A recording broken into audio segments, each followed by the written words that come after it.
Hey everyone! Welcome back to my channel Knowledge Base. If you're new here, don't forget to hit the subscribe button and click the bell icon to stay updated on all my programming tutorials. In today's session, we will dive deep into Java packages, a crucial feature that helps in organizing your code efficiently. By the end of this video, you will understand what packages are, how to create them, import them, and use them effectively. So, let's get started. First, let's understand what a Java package is. A package in Java is a way to group related classes and interfaces. Think of it like folders in your computer, where similar files are stored together. Packages help in preventing name conflicts, improve code organization, and allow better access control. Java provides two types of packages. 1. Built-in packages. These come with Java, like java.util, java.io. 2. User-defined packages. These are created by developers for better project structuring. Now let's see how to create a package in Java. It's simple.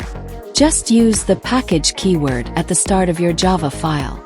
Make sure you save this file inside a folder named My Package. Once we create the package, we need to compile and run it.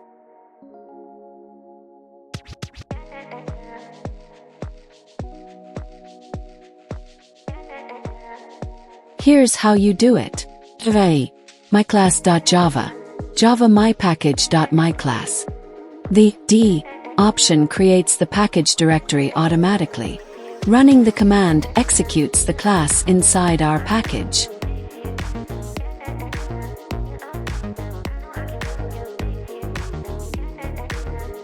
To use classes from a package in another program, we use the import statement. Here we import myClass from myPackage and use its method inside main.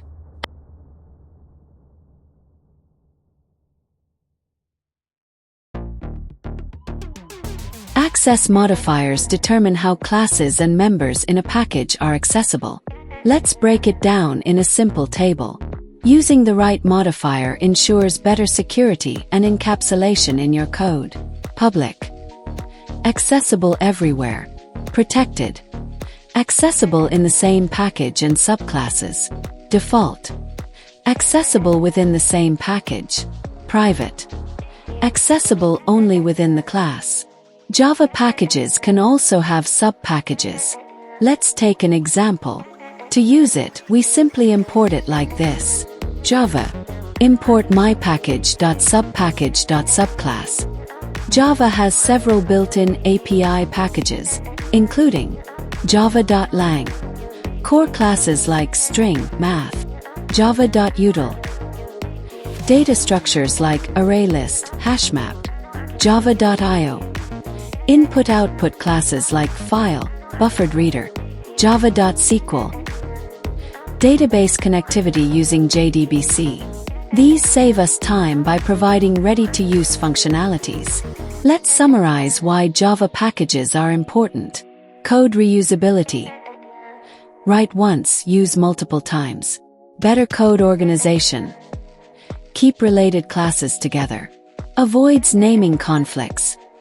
Classes with the same name can exist in different packages. Encapsulation and access control. Protects sensitive data and restricts access. Now let's demonstrate Java packages practically.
Let's recap. We covered what Java packages are and why they are useful, how to create, compile, and import them, access modifiers and their impact on packages, practical use cases and demonstrations. By using packages, you can write clean, modular, and scalable Java code. That's all for today. If you found this tutorial helpful, please like, share, and subscribe to the channel. Also, drop your questions in the comments section and I'll be happy to help. See you in the next video. Subscribe for more coding tutorials. Subscribe to our channel to increase your knowledge with the knowledge base. Thank you.